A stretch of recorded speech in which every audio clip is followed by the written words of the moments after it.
Hello and welcome to Queen's Podcast. My name is Heather Darcy. I am the author of Anna, Duchess of Cleves, the King's Beloved Sister, out now and out next year, Children of the House of Cleves, Anna and Her Siblings. I am delighted to introduce Katie and Nathan. I do have to warn you that they do use explicit language, so if you're not into swear words, then this sure as shit is not the podcast for you. However, after you finish listening to this episode, if you'd like to learn more about Anna or women's history in general, I'd encourage you to head over to my website, maidensandmanuscripts.com. Cheers, bitches. Hi, this is Katie. And this is Nathan. And you're listening to Queen's Podcast, the show about badass women in history.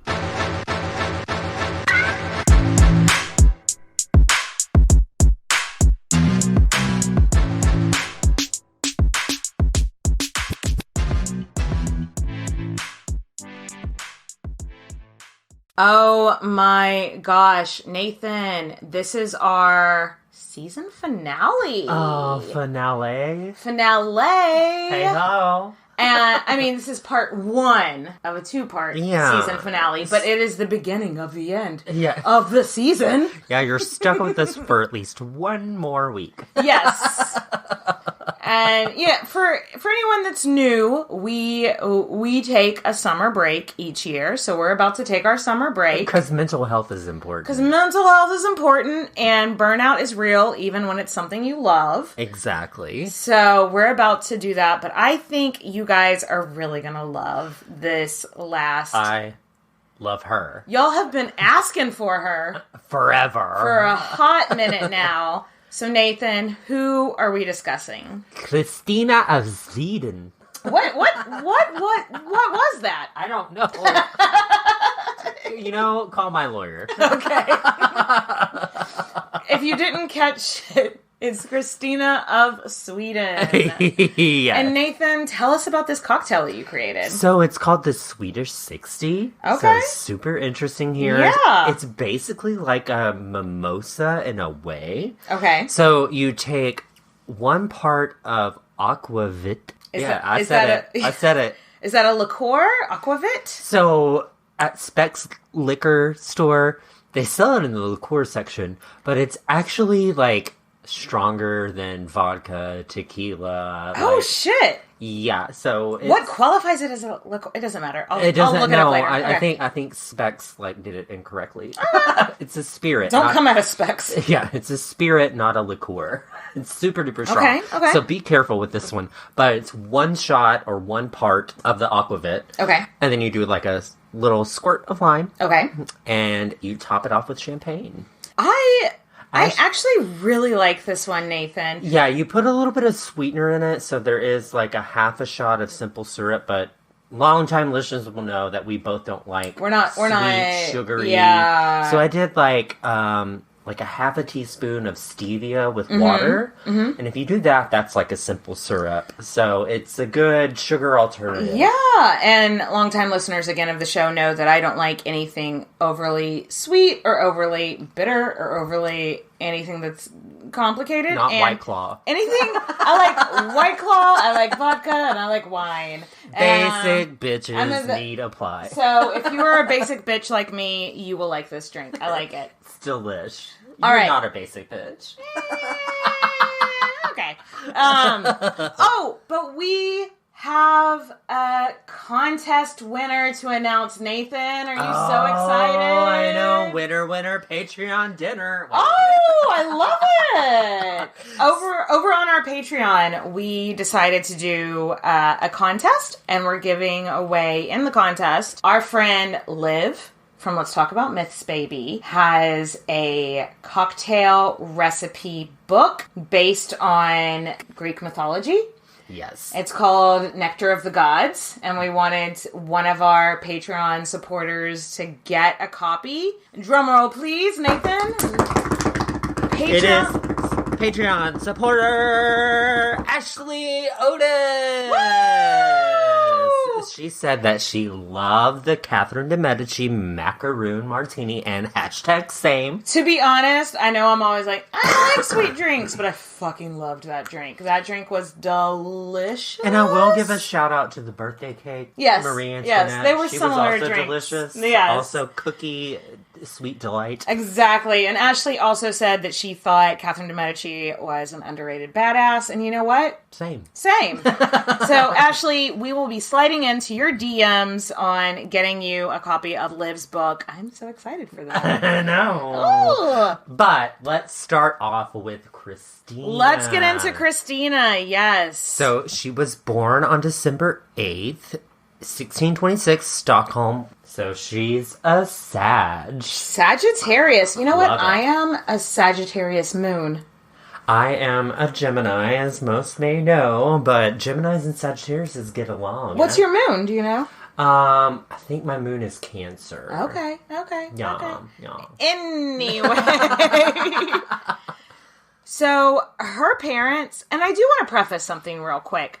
This first part, we are probably not going to talk so much about like her and her personality. It's going to be kind of more about her and her upbringing.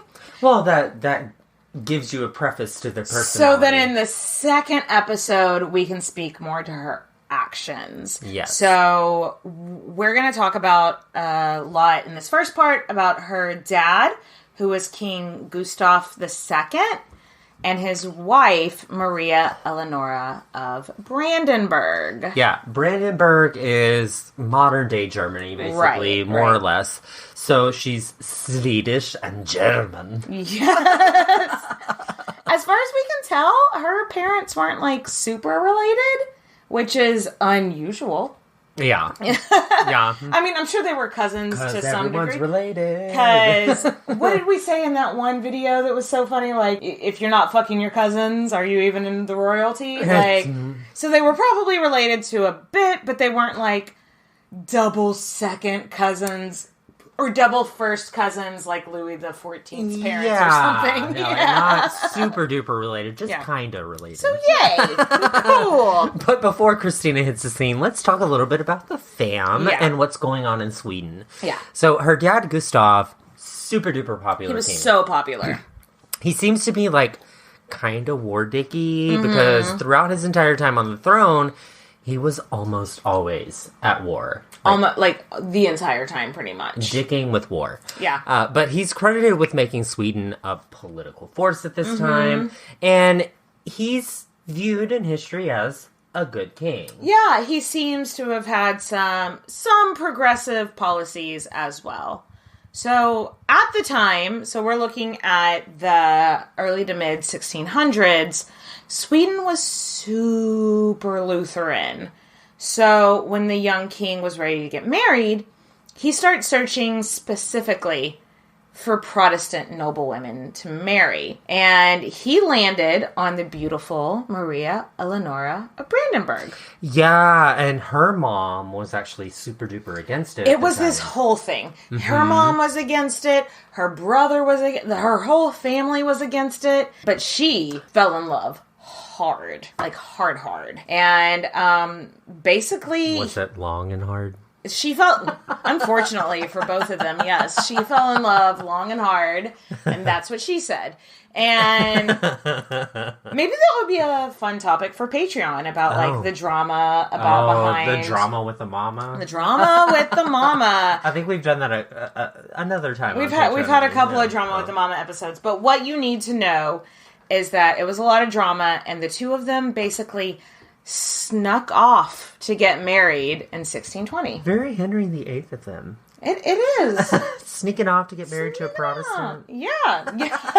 Well, they were both already Protestants to begin with. But Touché. But at first, her parents seem to be really happy in this relationship. Everything's vibing. Mom didn't like cold weather in Sweden. She hated the Swedish language, but she loved her husband. I think it's interesting because, you know, German and the other language that she would have spoken would have been like French or Spanish. Those all have like common roots. I bet Latin. Swedish would be hard. Yeah, to jump it's a totally in different. to, like they put symbols over their letters. It's just and vowels. it just has completely different roots than the languages that she was used to speaking. But one saving grace was that, like many royal courts at the time, the Swedish royal court did speak French. Yeah. So at least she could speak to people, because she hardcore was like, I'm not going to learn Swedish. But I mean, at the same point, you would think, why ain't you learning Swedish, girl? I know. That's kind of like, everyone was like, okay, well, I guess you really don't need to learn Swedish to learn to speak to the people around you, because they're all at court, they're all royals, and so they all speak French like you do as well. But also, like, maybe try to give the little bittiest fuck. You know? The little bittiest fuck. Yes. It seemed rude. New merch. New merch. Why not try to give the little bittiest fuck? But no, a lot of people, like, they were like, well, she seems a little bit rude. Yeah, well, I mean, I can totally get that. She's like, I don't want to do that. But then they were like, but the king is happy. They seem to be in love. Who cares? Yeah, exactly. Yeah. So she's big and pregnant, so she gets pregnant. Right away. Yeah, like, boom, she's knocked up. But King Gustav goes back to war dicking. He lives most of his life at war. Yeah. And while he's away, she gives birth to their child. First child, a daughter. Maybe she'll be a part of this episode. But no, boo, she dies. Oh, that's right. I know. That's right. She has a stillborn daughter. And this changes Maria Eleonora's personality forever. Yes. Well, it's very sad. I know. Any woman losing a child is anybody sad. Losing a child. Yeah. And like, so she had always been a little bit particular and a little bit snobby and a little bit hoity-toity. And after she loses that first child, it gets a lot worse. Like, she just becomes so much more isolated and depressed. As one would. After, like, a miscarriage. So exactly. So it's impossible to diagnose people from 500 years in the future. Because we can't talk to them. But it seems like most experts believe that she was probably suffering from some kind of postpartum depression. She probably had some other mental illnesses sprinkled in. She probably already had some and we've also talked about, she was like a teenager when they got married, and we've talked about people in the past that it wasn't until a certain age that their mental illnesses kick in. Well, that's true. Caligula, Henry VIII, whatever. And so it's quite possible that she maybe already had some pre-existing conditions that were laying low, and then that, with the postpartum depression, just erupts into a sadness volcano. Sadness volcano. Yes. That's what I'm gonna feel like anytime I'm depressed. Anytime I'm depressed from now on, just like, Katie, what's going on with you? I don't know. I'm just on a sadness volcano. I just need some alone time. Spewing hot lava. All over, yeah. But also, it's a lot of pressure to have a child. Right. And be a royal. Hello. Right. On top of the difficulties, you have to have a healthy baby. Right. Not only that, a healthy baby boy. If we're being honest. So there's this pressure. There's this whole other pressure. But so the thing is, if Gustav died without an heir, the next in line is his cousin, who is the king of Poland. Oh, and Poland is just problematic. They are at war with Poland right now. And they've been at war with Poland for like 25 years. So under pressure. Yeah, it's not ideal to give the keys to the country to someone that you've been at war with for almost 30 years. You know what I'm saying? Yeah. But Maria Eleonora got a little bit difficult. She got a little jealous. She was a wee bit jealous. A lot of bit jealous. She already was difficult because she had depression and trying to understand someone that has depression from someone else's standpoint is always difficult, but then after this, she just got mean. Yeah, it seems like she just got sarcastic and, like, unrealistic, unpleasant. Like, nobody wanted to be around her. And she would, like, start fights with her husband in public. And Gustav he was a war dick, so I don't necessarily love that about him, but he honestly seems like a nice man. Mm-hmm. And so he was never going to yell back at her in public. So he would just take these public beatings from her, and he would just be like, sure, babe. You know, like, and it just put their whole family in this horrible. It's that awkward couple that you're around where somebody just like berates their spouse or loved one, and you're like, oh, poor dude. You know, you say that's like something that I don't have any friends that do that. No, but I've seen it before. Oh, well, bless and it's like, stop. That sounds horrible. And her husband wasn't like flaunting affairs in front of her, wasn't like openly doing things like French kings do. Yeah. Yeah, so Mama's health didn't really improve over the years. Over the next 3 years, she had 2 more kids and another stillborn kid and another daughter who died before her first birthday. She's feeling cursed. Like, she probably feels like she's a little bit cursed. This comes up so often in royal marriages and royal families. Like, and she's just feeling worse and worse. It doesn't help her depression, is what I'm getting at. Unsurprisingly, it makes her more depressed, yeah. So until finally in 1626, she has a pregnancy, and it seems very healthy, and everyone is looking very optimistic at this point. They're like, oh, this is positive. Even the king at this point is like, oh, this is going to work. It's going to work. So he stayed home, didn't go back to his war-dicking ways. Right. Just hopes that all of this pregnancy and this birth is going to go A-okay. Yes. So imagine Maria Eleonora's absolute relief when she was told in December 1626, after giving birth, girl, you had a baby boy. Oh. She was like, baby boy, you know my mind, fulfill my regency. Yeah, she's ready for it. This is like years of difficult births. Exactly. Stillborns. Yeah. Like, she's having the worst time of her life. She was ecstatic. I have given birth to a boy. Oh my God, tell the king now. And the midwives run outside and are basically like, oh my God, you have a baby boy. Baby boy, you are my mind, fulfill my regency. Exactly. We did it, Joe. We did it. But it wasn't long after that they thought that it was a baby boy. And they're like, rewind. It's not. So, since this is a story about Christina of Sweden and not Christopher of Sweden, yes, you've probably already figured out the baby boy was not a baby boy. And he was not on your mind. Maybe a little bit on my mind. She's still going to fulfill your regency. Yeah. So if you haven't listened to Queen's podcast. If you haven't listened to Queen's podcast, we like women. So a couple of things. Here's some theories. Some, like, why? Why did they think it was a boy?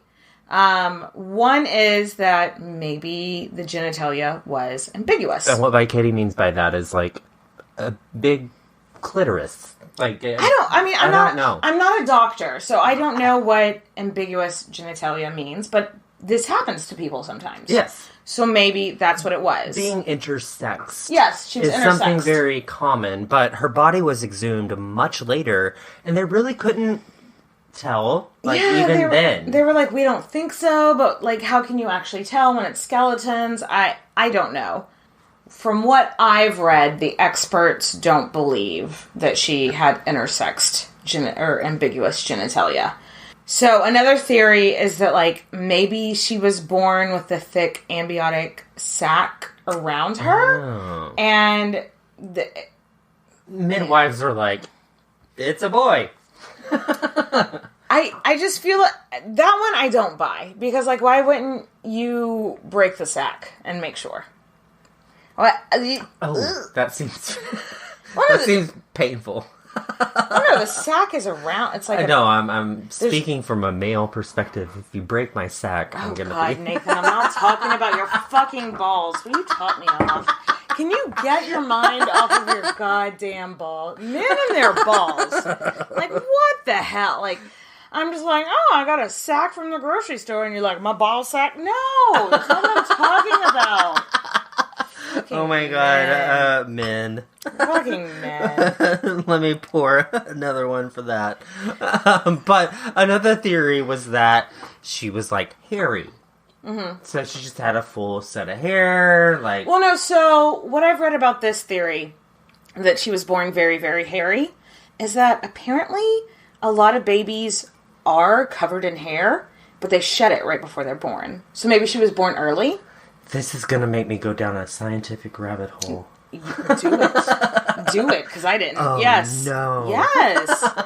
So she was born hairy, and she had a really, really, low scream. Her cry sounded more like a boy, which I don't know how you tell at that point. Yeah, it was a sexism. Yay. And so they just assumed, oh, this hairy baby must be a boy. And that's actually the theory that's most accepted. She cried really deep. She cried really deep and she had a lot of hair. So she must have been a boy. She must be a boy. IDK. But news breaks to the queen. She now is like, didn't have a baby boy. Mm-mm. It's a baby girl. Mm-mm. So she's distraught. Yeah. She doesn't have the heir in the spare. She just has an heir. She was so mean to her child.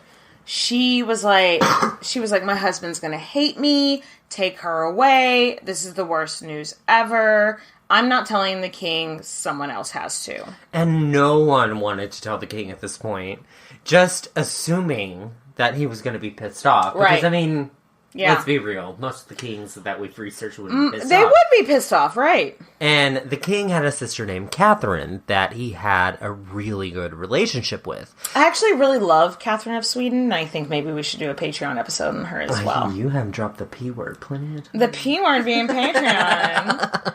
Support us on Patreon. So, it appears that his sister, Catherine, was the only person with balls to tell her brother, the truth of it all. Look at this, yeah. Hey, it's not a boy, this is a girl. So, apparently what she did is that she took the baby a day or two after the birth and brought her to the king, and, didn't say any words, just unwrapped the blanket around the baby and just showed him, look, there's no penis.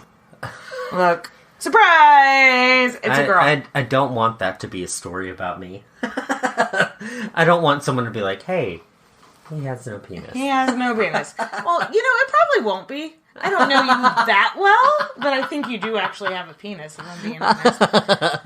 It's so fucking patriarchy, though. Yeah, but let's talk about Gustav's response to it. After he saw that he had a daughter after thinking he had a son, people were like, should we call off all the parties? And he was like, no. I love this about him, though. I know!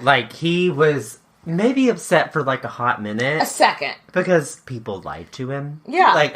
Not lied, but maybe they were misinformed. Yeah. So he thought one thing, and then another thing happened, and when he finally was look, you have a daughter... Apparently what he said is, she's tricked us all. She's going to be really clever. I love this about him. I love that. That is so cool. That is so refreshing that he was just like, well, this is my daughter. She seems smart from the get-go.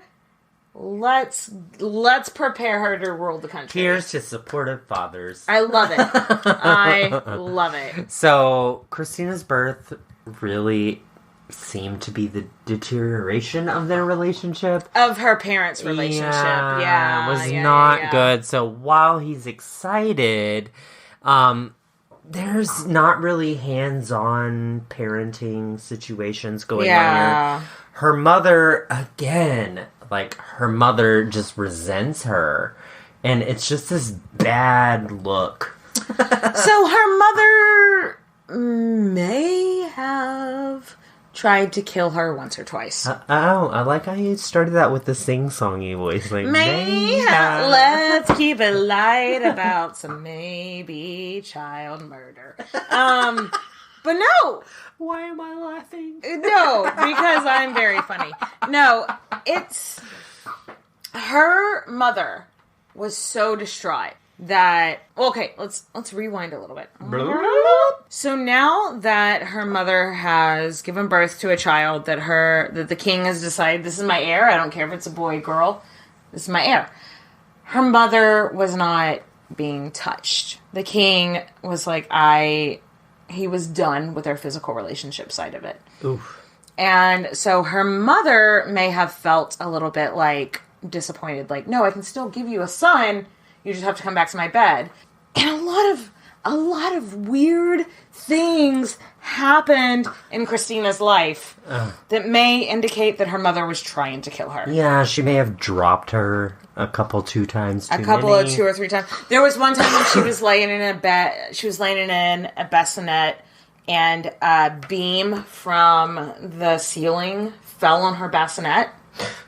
Oh, that's problematic. She fell down the stairs when she was a child. That seems like an abusive statement. So there's at least she just fell down the stairs. There's at least 4 times where Christina was severely hurt as a child and that she survived. However, she did develop, when she fell down the stairs, her collarbone broke and it didn't heal right because we don't...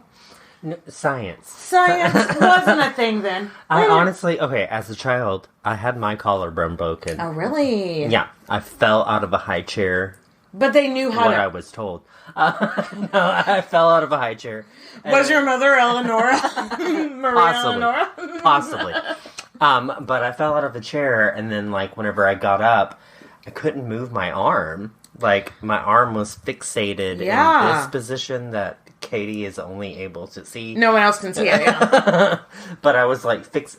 I understand how that could, I don't want to say it, but deform your body. No, absolutely. Right? Yeah, totally. You broke your collarbone, so now your body deforms to make it healthy. Absolutely. So she was had a hunchback-ish. Yeah, well, the way that it healed, because modern doctors didn't know how to treat that, she was a little bit crooked.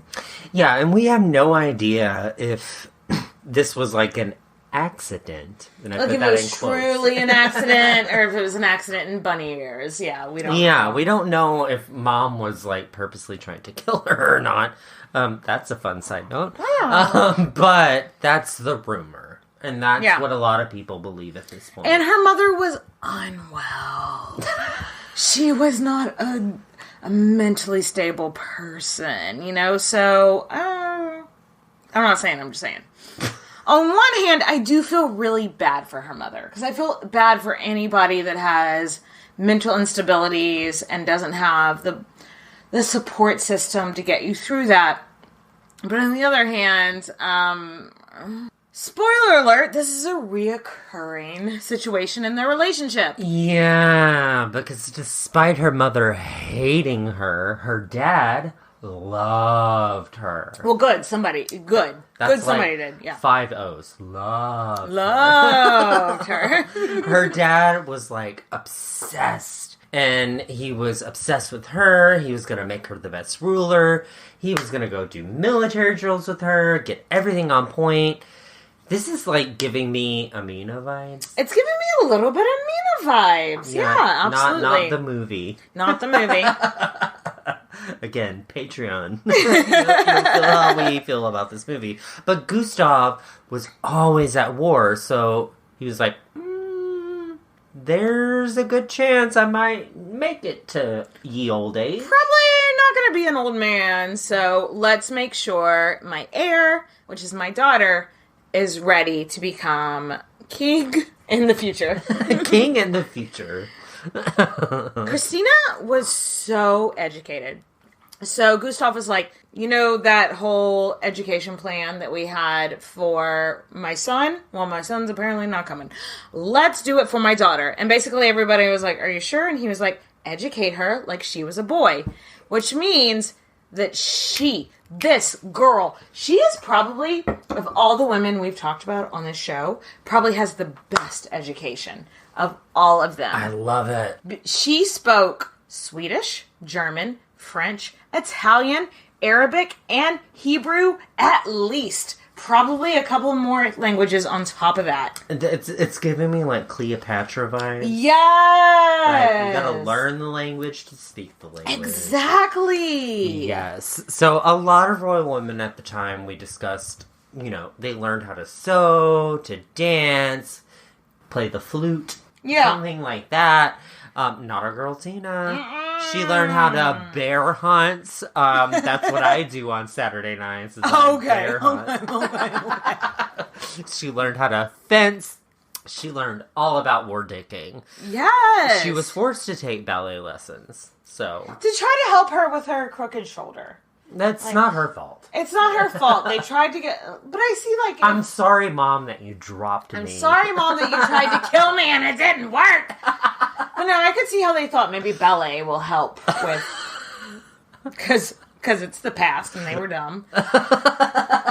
I think that's another merch statement. Because it's the past and they were dumb. But she hated ballet. She hated it. But she was taught religious studies, though. Yeah. Every single chick that we've talked about usually religious is studies indoctrined with something. But like we've already said, she was meant to be 100% Lutheran. Yeah. Like, we are a Protestant country. You are a Protestant queen. Like, lean into this. Also remember that at this time, separation of church and state wasn't a thing. Yeah, that wasn't until the Americas that became a thing. It's still barely a thing. But at this time, Europe is really wrapped up in this thing called the 30 Years' War. And unlike the 100 Years' War, which was actually 114 years... This one was actually only 30 years. Thank you for staying on brand. But it caused the loss of 4 million lives. That's not good. That's way too many people. Yeah. The 30 Years' War was a war of religion, and Sweden was a major player in it on the side of Protestantism. So what we're getting at is her religious beliefs would be very, very anti-Catholic. Super. We don't like the... We don't like the Pope. We're very anti the Pope. So, something that is going on is going to be a very steady pattern that we're going to see throughout part 1 and part 2. She, if you tell her she isn't supposed to be or do something, she's going to do it anyway. If you're like, we don't like Catholics, she's like, let me be Catholic. But put a pin in that. Spoiler alert. Put a pin in that. Don't tell Christina not to do something, because that's exactly what she's going to want to do. Since Dad was off at war so much, and Mom was maybe trying to, casually kill her, Christina was put in the care of her Auntie Catherine, who was really, really smart. A really cool lady. Catherine really treated Christina like a daughter. So Christina was raised alongside Catherine's children at court. So when her mom wasn't trying to kill her, she was living a pretty blessed life with as her one aunt, would. As one does. They're not being killed by their mother. And her dad would send her gifts, and she was just living a really, really great life. Hashtag blessed. Hashtag blessed. Except for when her mom popped around to be like, I hate you! And she's just like, cool, Mom. Cool. So in 1630, her mom was given leave to go back to Germany when Gustav was at war, which... was always. Yeah. He was always at war. Yeah. So cool for her. She got to go stay back with her family and not, try to murder her daughter. As one does. Cheers to that. So, sadly, in 1632, her dad died in battle. Yeah. And it's wild because after the War of the Roses, we don't really hear about kings dying in battle. I mean, how many of these shows have we done? And when a king dies in battle, it's ancient. Yeah. And this is post Wars of the Roses. That didn't happen very often, I feel like. The country mourned whenever the king died. Like, oh hard. my god, yes. It is like, he was called the Lion of the North. Again, Game of Thrones vibe. Love it. King of the North. Love it. Wolf of the North. Like, feeling this fantasy. I also read another thing that, during his time, like, right before he died, or maybe, like, right after he died, when everyone was, like, talking about how great he was, they called Stockholm the Athens of the North. Oh. Because he had left such a huge footprint. You know what I mean? Yeah. I love this. What we're getting at is he was very popular. He was very popular. And in his will, left no uncertainty about who his heir was, which... Christina. Thank you. Finally, we have... Christina is my heir. There are no ifs and buts about it. This is my heir. I don't give a shit if she's a girl. This is my heir. Yeah, and he's not dumb. Like, he knows there's a good chance that he was going to die before his daughter's in the majority. Because he's always off at war. So, in his will, he sets up a regency council. And he left a note being like, okay, y'all, look. This is an official statement. Official statement. He's like, guys, look. I know usually the queen is part of the regency council if a child is left to be king. But, y'all can't give her any power. She can't, and his wife can't handle being a regent. Well, that's what he's saying. It's like, she cannot handle being a regent. She is not well. Don't let her do it. Plus, bye. You know, like, but plus bye. And he's not wrong, though. Yeah. At all of 6 years old, the new Queen Christina goes out to meet the ship that's bringing her beloved father and her mother home. Mom has already had Dad's body embalmed. Oh. So they're thinking, we're going to have a funeral pretty soon. Also, she had his heart removed and put in a tiny coffin that she would just keep in her bag. I got hot sauce in my bag. Swag. I went there. I'm sorry. She does. She's got heart sauce in her bag. Swag. So, upon arriving back to Stockholm, Christina's mom is obsessed with her now. Oh, she's like, you're the only thing left of my husband. You're the only thing left of me, so I have to... It was a really, really weird form of grieving. No, I don't mean to say weird, but you know what I mean. Like an unconventional form of grieving where now she was like, this child that I've maybe tried to kill, allegedly, I am super into, like... This is not awkward at all. Maybe a little bit. Maybe a little. So she gives her some alone time with her daughter. Yeah. And then after the funeral, we'll just get back to those matters of state. Right. And prepping her to be a good ruler. And another name that you may need to know out of all this story is Chancellor Axel Oxenstierna. Sure. So, basically, until Christina reaches adulthood, this Axel guy is the guy that's, like, running the show in Sweden. Yeah, we're just gonna call him Axel from now on. Because you don't want to hear us try to say that last name. We couldn't do it once. You don't want to try to hear us do it again. Part duh. So, Queen Maria Eleonora goes to Axel and is like, yo, what's my role in Christina's regency? Like, what is this gonna look like? Right. And Axel's like, oh, honey, no. We don't do that in Sweden. Mothers aren't allowed to be in the Regency Council, which is a big fat lie. It was a huge lie. King Gustav's mother, because King Gustav, Christina's dad, became king when he was 13. And his mother was a huge part in the Regency. But because of Maria Eleonora's, like, brain, the way her brain worked, insane in the membrane, they were like, no, women don't get to be part of the Regency. And she just said, okay.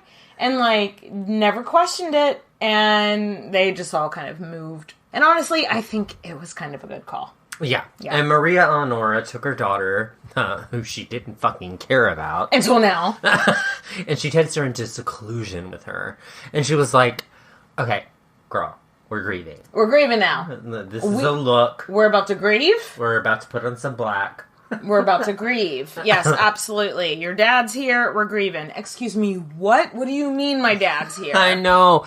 She had, so Mama Christina had, like, Dad's embalmed body in her room for 18 months? 18 months! A year and a half! I'm walking into her room thinking I'm gonna get a booty call, and I'm like, what's that smell? No, I can't imagine.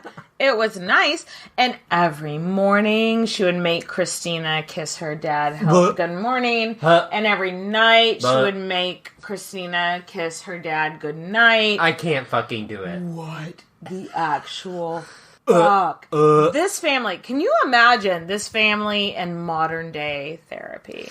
Like, that's horrible. Like, also, Christina's whole life was put on hold for a year. Yeah. A year and a half. So she's still at the palace, and I'm sure she's still hanging out with the aunt that was actually a good person to That her. was actually a good role model, yeah. And I think she's still continued to have some sort of an education at this point. But for a year and a half, her main life was filled up by, like, sadness. Let's pray over this dead body. Oh, it's terrible. I cannot describe to you what Katie's face looks like right now. How? Your life for a year and a half is just hanging out with your dead dad and a mother, and then, like, you're even trying to tell your mother, like, hey, maybe we should bury him. Maybe we should move on. And she's just like, that just seems horrible, so bad. Yeah, horrible sandwich, like, for sure. Oh, a big old Subway sandwich full of horrible, absolutely. They keep going off the deep end at this point. And Mama had said that she would be buried when her husband was. So, wait. So, are they thinking that, like, she's gonna schmooshide? You know, like, what? And I guess that after, like, 18 months, Axel came to her and was like, look. No. Unfortunately, baby girl, what is you doing? I'm sorry to inform you, it looks like you're not about to die. So we need to bury this dead corpse that's been in your room for 18 months. So he came in and was like, girl, you're not going to die anytime soon, so we got to bury this dead body that's in your house. This story is so wild. It's so ugly. So, you need to bury the king. We need to move on with our lives. Right. So, okay. Life is going back to normal, so let's take a quick break. I think this is a good time for a quick little break. We're going to top off our drinks, and we'll see y'all in a minute.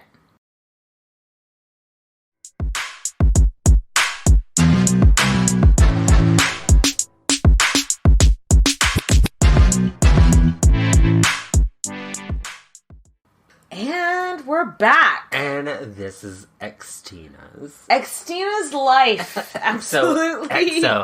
Axel had Mama removed from all of the royal residence. I mean, do you blame? No. She's unhinged. Yeah. Like, she's starting shit where there is no shit. I think that's a quote from a famous rapper. I'm pretty sure it's a quote from Axel. Like, she was starting shit where there was no shit. Let's throw her the fuck out. Oh, ouch. But they didn't exactly throw her out on the streets. I mean, she had, like, this whole other castle she was given with her German ladies in waiting. Throw me out anytime if you're going to give me that cushion. Right? And it was like, you're welcome to come back and visit your daughter by invitation only. And spoiler alert, Christina didn't invite her around all that much. She doesn't even Do go you here. blame her? No. You know. So, Christina went back into the care of her aunt, Catherine, who she loved. Loved, yeah. Like, for a year or so, her life went back to normal, back to, like, how it used to be before Dad died. Until, sadly, Auntie Catherine died herself, and Catherine was shooketh. Because now she basically doesn't have a parental figure in her life. At all. She doesn't have a role model. At all. Yeah. And so Axel is like, okay, we're going to set up this new system. And he basically put in place, like, 3 or 4 royal families or families within the Swedish nobility that Christina would go back and forth between. It was like, you'd spend 2 months here, 2 months here, 2 months here. And so it was meant to be like, you never grew an over-attachment to anybody. Yeah. And you never favored any noble family over the other ones either. Which I feel like has its ups and downs. Like, you're never going to grow an attachment. That's kind of probably bad for you. Not good. But I guess, so that, we could argue it both ways. Yeah, but just like all noble women of the time, Christina was told from a real young age, gotta get married, gotta have babies. Gotta have them babies. Baby boy, you be on my mind, fulfill my regency. You gotta have babies. Number one job. And at this time, she is also like 8. #babies don't need jobs. No, babies don't need jobs. They really, really don't. They need to be babying. They need to just be babies! And what have we really learned about Christina? If you tell her she has to do something, she's gonna do the opposite. Yep, not gonna. You gotta do this one thing. Put a Bitch, pin in watch it. me not. Yep. Put a pin in it. I think this is a recurring theme. So, Christina is kind of a tomboy now. Yeah. Yeah, she despises everything that's feminine. Like, she likes to wear pants. She doesn't care about fashion. And I love this rebellion for her. I do too, but at the same time, it seems like she was a little bit misogynistic. She was like, I hate everything feminine. You know what I mean? Can't you relate, though? Like, after a certain point, you're like, fuck everything feminine. Like, she's just, like, gender bending at this point. So, she doesn't like dancing. She doesn't like hanging out with girls. She doesn't ride her horse side saddle. Yeah. So, she's literally happy just hanging out with the bros, doing her own thing. Like, that's her vibe. They also say she wasn't very pretty. She had a big... Yeah, right, exactly. She had a big nose, she had wild hair. And she's got bad posture, but, maybe it's because her mother dropped her down some stairs. on purpose. Quite possibly, allegedly. She wasn't into, like, grooming or making herself up, but she's a queen. So, she's gotta get men lining up. They still are. There's still men, eligible bachelors from all over the planet are still lining up to marry her, for sure. So, Christina had a role model that we both possibly have, and her name is Queen Elizabeth I. Yes! She looked at Queen Elizabeth of England and was like, she never married. She never let a man tell her what she was going to do. And it's quite possible from an early age, she looked at Queen Elizabeth and was like, this is what I'm going to do. Yes. You know? Remember, she's supposed to hate Catholics at this point. So...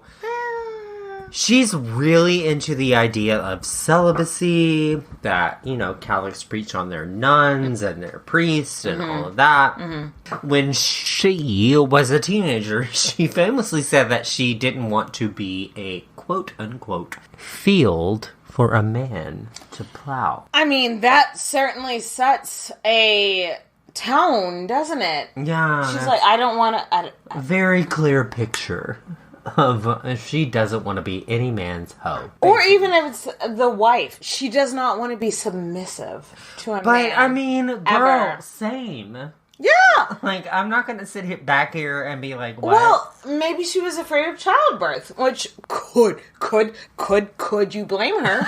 9-pound watermelon forced out of your vagina. No. Even now, childbirth seems scary, but back then, like, you might die for real. Yeah, right? Okay. So, let's fast forward a little bit. And we're at war. And by we, I mean Sweden. We're at war with Denmark. Right. And it's like a super serial war. Right. And it's expensive. Like, that shit costs money. Money. So it seemed that it was going to be in poor taste to have this big, expensive coronation at the same time you're having this big, expensive war. So, I mean, it makes sense. Like, men are dying out there. Maybe you should scale back a little bit. Right. So, I'm not mad at it. Like, seriously, not mad. But this was also a way for the men of the Regency to hold power. Yeah, it was like, oh, we have to postpone your coronation, and now, just hold back. You're fine. 6 years. 6 years! 6 years she held back. 6 years that she had to be like, I'm in my majority, and they're like, no, but you can't be queen yet. LOL. Chill. Like, she didn't have autonomy that she should have. Right. Until she reached 18. Right. Which, I mean, I'm legally responsible for things that I do after I'm 18. How annoying. So, she took on more responsibilities after this. So, Axel realized that, oh shit, Christina and I, very different views. Oh, yes, the two of them were completely different. Christina was like, hey, we've got all this land that the nobility owns, but they don't, like, pay taxes on it. And, right. He was like, yeah, no, that's fine. And she was like, and maybe that's, hot take, maybe that's not fine. And they started having these, like, headbutts because of that, Oh, no. Peasants and nobles pay taxes? Peasants should only pay their fair share, and nobles should pay more because they make more money? No! I hate you, capitalism. You know what? I think Christina would do just fine on TikTok today. Hot take. So, also, Christina's like, y'all, this 30 years war thing, it's dumb. Kind of lame. Why are we still doing this? And the whole council was like, okay. Okay, girl. Okay. The Holy Roman Emperor, it's a state of mind. It's who they were fighting. Yeah. A state of mind. State of mind. He's the fucking worst. Like, he's garbage people. Yes. He just wants to keep fighting, so of course she's like, okay, you hate the Holy Roman Emperor? I love him. He's such a good guy. Anytime someone's like, Christina, you have to go against this thing, she's like, you know what, actually, that is my favorite thing.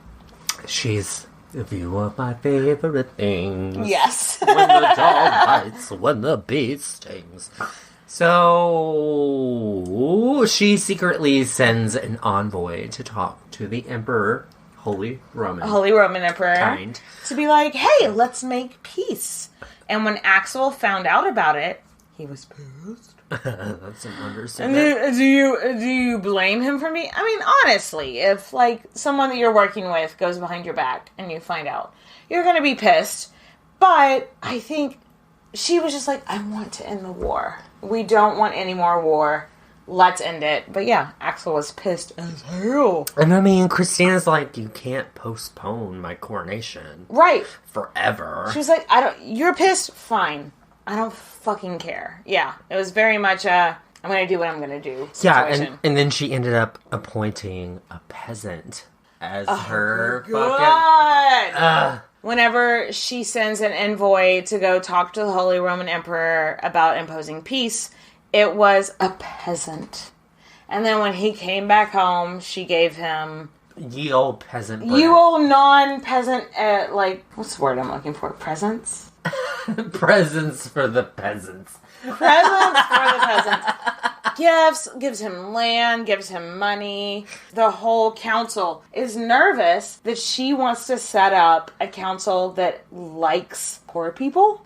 How dare she? Yes. The lion, the witch, and the audacity. Yes. Like, seriously, she's hell-bent on ending this 30 Years' War. She wants it done. Yeah, she's ready for peace. Like, she wanted that. She wanted her coronation. Yeah.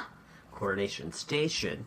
But either way, the war that killed her father was done. It was done, yeah. Cut off. It's done. Like, my dad died. This is cool. I don't think she gets enough recognition for ending the 30-Year War. It wasn't just politics, though, that was on Christina's mind.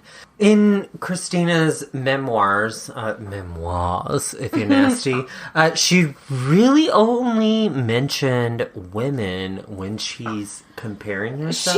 She's a bit of a misogynist, if I'm being honest. Yeah. She's always like, "Oh, women are so dumb," and the only time she ever talks about women in her memoirs is if she's comparing, like, women are stupid and I do it this way and they do it this way and my way is so better. You know what I mean? Cool. Go. But in 1644, she met a girl. A noble family sent their 15-year-old daughter, which... It's young. It's young. This